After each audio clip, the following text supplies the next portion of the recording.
But if you expected anybody with even half the character of the previous loser, you are sadly mistaken. The final two bosses are quite possibly some of the most lame, pathetic excuses for enemies in a Punch-Out, and they're shameless liars.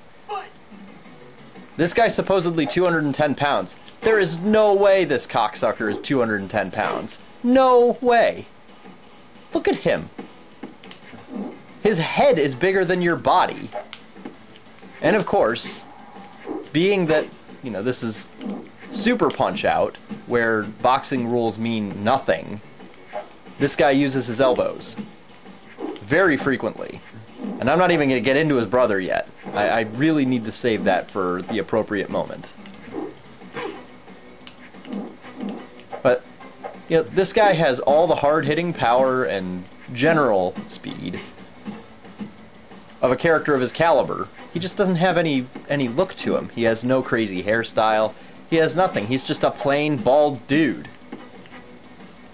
And apparently, Bull Hurley and Brock Lesnar got together and had love children, shaved their heads and threw them in the ring.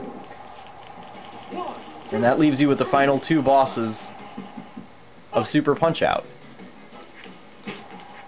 Part of me doesn't even want to go on talking about it because both of the characters are so pathetic. I mean, Bob Charlie is more interesting to look at and fight than this guy. It's just far too late for them to try to make up for all of the previous characters with normal boxers. It's much too late for that. At this point, you should be fighting M. Bison. Or at least the dude from Contra. If they want to have any dignity left, it should at least be the dude from Contra. With the spread. That should have been the final boss.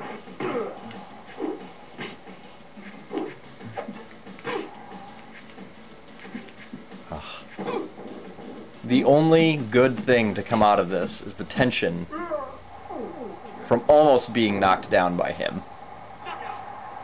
That gave some form of tension to the scene, where it lacks in every other department. I'm gonna go on about it again. No Mario for ref. No middle round to show how badly you got your ass kicked.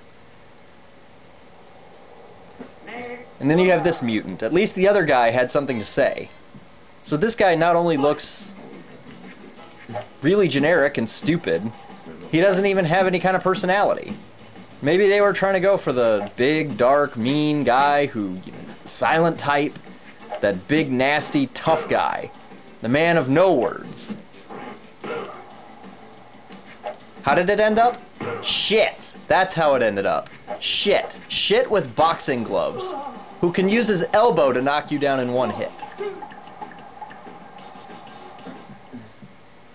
I mean, stick some bolts on this guy's neck, paint his skin white, and at least pretend that he's some kind of Frankenstein monster.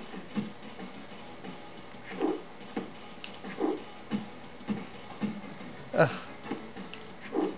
And he doesn't deserve to be half as cocky as his ass is about these matches, about these rounds. He doesn't deserve to be. Because he's that stupid. He's that fucking generic. The second guy in the original Punch-Out has more class in every way than him. That was Von Kaiser, for any of you who remember or maybe don't know. Von Kaiser was not a great boxer. He was not so much an important character. You fight him once in the original. But for God's sake, at least he had personality. At least he was a boxer.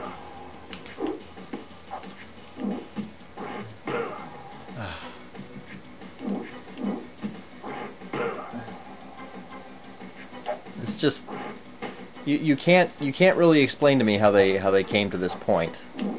The Wii Punch-Out looks like it has dramatically improved the formula. The return of King Hippo.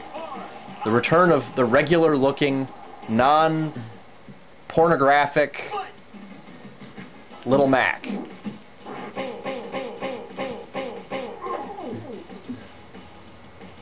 It's about the one time I had a positive against him.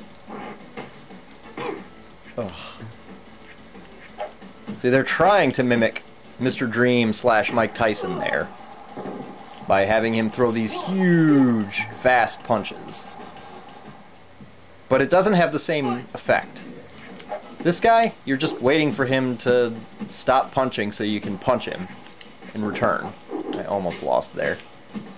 So that you can counterattack. It's just kind of a plug and chug for a fighting game.